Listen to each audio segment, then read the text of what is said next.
Why is it suddenly a nigga tripping when I do it? Why everybody else could have a war, have beef within the music, talk about differences, and it's okay, it's music, it's hip-hop, it's groundbreaking. When I do it, it's war.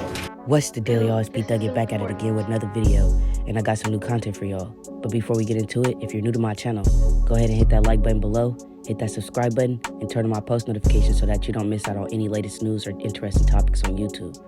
This video is for entertainment and educational purposes only. Everything being presented in the videos is meant to be enjoyed. It's not meant to be taken as factual evidence or legal advice. The conflict between the Notorious B.I.G, Biggie Smalls, and Tupac Shakur, Tupac, is one of the most infamous feuds in hip-hop history and concluded to the tragic murders of both artists. Tupac Shakur and Christopher Wallace first met in 1993 in Los Angeles, during the earlier stages of Biggie's career and while Tupac was already an established star. According to various accounts, their introduction was arranged by a mutual associate, and the two instantly hit it off. Biggie and Tupac reportedly met at a party Tupac was hosting. Tupac, known for his charisma and generosity, greeted Biggie warmly. He even gave Biggie a bottle of Hennessy as a gesture of goodwill. Biggie was in awe of Tupac's success and energy. Tupac, in turn, recognized Biggie's raw talent and potential as a rapper. Tupac often referred to Biggie as a little brother, displaying a mentor-like attitude towards him. For about 1 to 2 years, Tupac and Biggie maintained a close and respectful friendship. They shared mutual admirations and supported each other's artistry. Their bond was considered unique in the hip-hop world at the time. Tupac gave Biggie career advice and encouraged him to navigate the industry wisely. Biggie reportedly asked Tupac to manage him earlier in his career. Tupac declined, recommending that Biggie stayed loyal to Puff Daddy, Sean Combs, and the Bad Boy Records. The two frequently hung out, rapped together, and shared stages at shows. According to Biggie, Tupac would sometimes invite him to his home where they would eat, laugh, and freestyle together. Tupac's generosity extended to Biggie in material ways as well, such as buying him expensive meals and gifts. The friendship started to deteriorate between late 1994 and early 1995, primarily due to misunderstanding, betrayal, perceived or real, and external influence. The Quad studio shooting, November 30th, 1994, Tupac was shot 5 times and robbed in the lobby of Quad recording studios in Manhattan. Biggie, Puff Daddy, and other Bad Boy Records associates were upstairs at the time, but had no prior knowledge of the attack. Tupac believed that Biggie and Puff Daddy were somehow involved or knew about the setup, but didn't warn him. He became convinced they betrayed him. Tupac was arrested on November 30th, 1993, the same night he was ambushed and shot 5 times at the Quad recording studio in Manhattan. He faced charges of forcible sodomy, unlawful imprisonment, and sexual abuse. November 18th, 1993, which we would have to go back so I can explain to you guys in more detail what took place. Tupac was in New York City, staying at the Parker Meriden Hotel. He met a 19-year-old woman named Ayanna Jackson at a nightclub.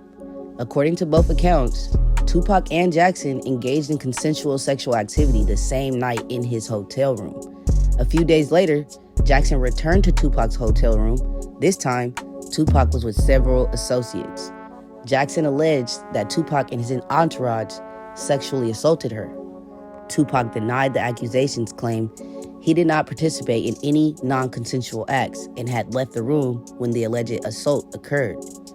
The trial began in late 1994 in New York, and it was a high-publicized case. Ayanna Jackson testified that Tupac and his associates assaulted her.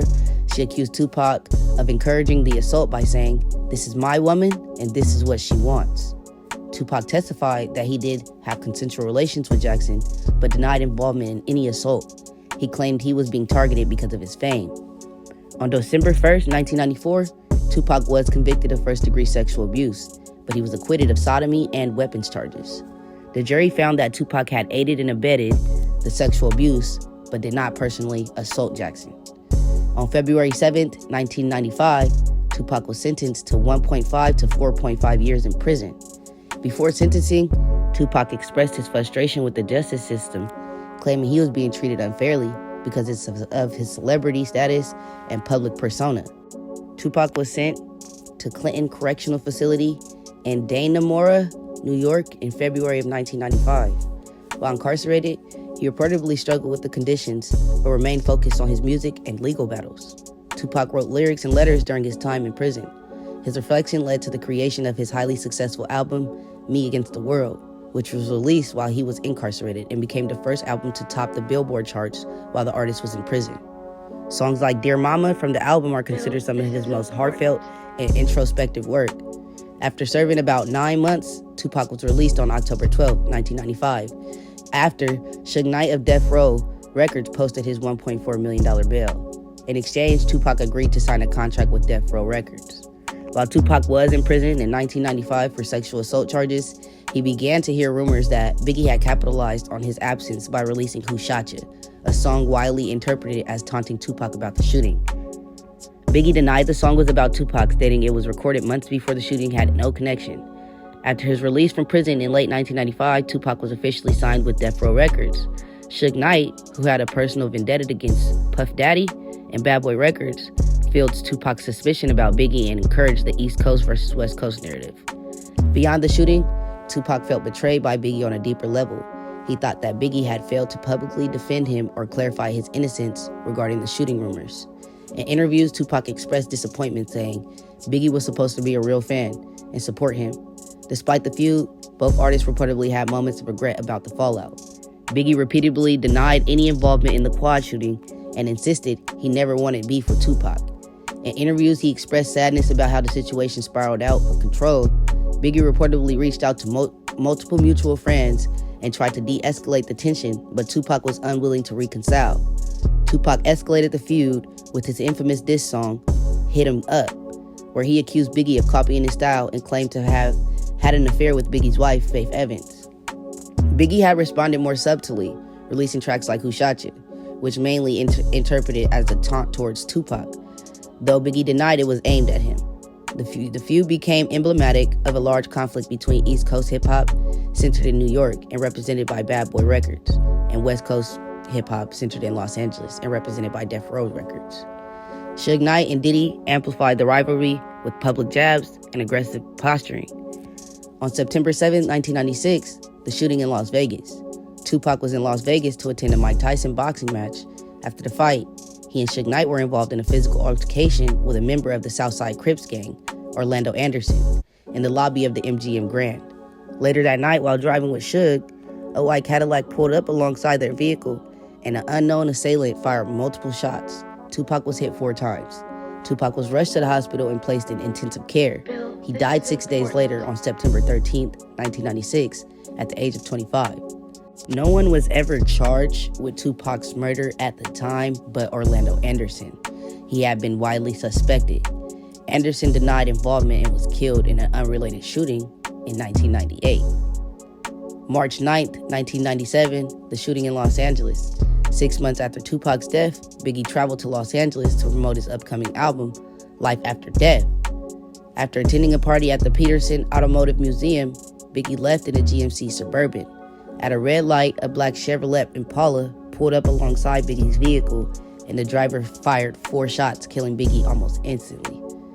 Biggie's murder remained unsolved. Some theories suggest it was retaliation from Tupac's death, with Suge Knight and members of Death Row allegedly involved. Others implicated corrupt LAPD officers with ties to Death Row. The death between Tupac and Biggie brought a tragic end to the East Coast-West Coast rivalry. Their murders underscored the dangers of the hyper-aggressive culture in hip-hop at the time. Both Tupac and Biggie are celebrated as 2 of the greatest rappers of all time. Their music continues to influence artists and fans worldwide. In 2023, DeJuan Keefe D. Davis, a former Southside Crip, was charged with their involvement in Tupac's murder after years of public admissions of his role in the events leading up to the shooting. Biggie's case remains officially unsolved, though his family and some investigators believe that they know who was responsible. The Biggie-Tupac feud remains one of the most studied and discussed events in music history, not only for its artistic significance, but also for its tragic consequences. Tupac maintained his innocence until death in 1996. He claimed he was falsely accused and that case represented a broader pattern of systematic racism and targeting of black men in America. He later told Vibe magazine that the case was a significant turn point in his life, saying, "I'm sitting in jail for a crime I didn't commit." Critics and some fans have pointed out that regardless of his involvement, Tupac's entourage and environment enabled problematic behavior towards women, which fueled his legal troubles. Impact on his career: despite the conviction, Tupac's time in prison cemented his legacy as one of the most influential and controversial figures in hip-hop. His release and subsequent sign with Death Row marked the beginning of a high-profile but turbulent chapter in his life. These cases remain one of the most debated aspects of Tupac's life, with strong opinions on both sides about his innocence or guilt. It played a pivotal role in shaping his music, his activism, and his public persona. Now, ironically, both artists died from gun violence, and they both got shot the same amount of times. This is no conspiracy, but it's more of, you gotta watch who you're around, you gotta watch how you move, and you gotta be careful who you're feuding with. Because at the end of the day, two high-profile artists still died at the hands of whoever, you know? So I just really wanted to give you guys a little insight on the Biggie and Tupac feud. Did they ever get back cool? I don't believe so. Would they be cool today? Who knows? We'll never know. All they have left to, offer is music and any other memories they left behind. Other than that, you see where this ongoing feuds lead. They don't lead to nothing good. It's always destruction. Now, with that being said, I hope you guys got enough information from this video. I hope it was very entertaining and, informational. I probably didn't get too deep into Biggie's side because really it was more focused on him. He was pretty much blowing up at that point in time when Tupac went to jail. So he was already, he was on his way up. But he was sneak dissing and it caught up to him. He was sneak dissing. He could say he wasn't, but everybody knows Biggie was sneak dissing for sure. Anyways, y'all, I really do appreciate y'all for watching the video. I hope it was entertaining. I just did this real quick so y'all can have some more content. Anyways, like, comment, subscribe, and you already know the deal. I'm out.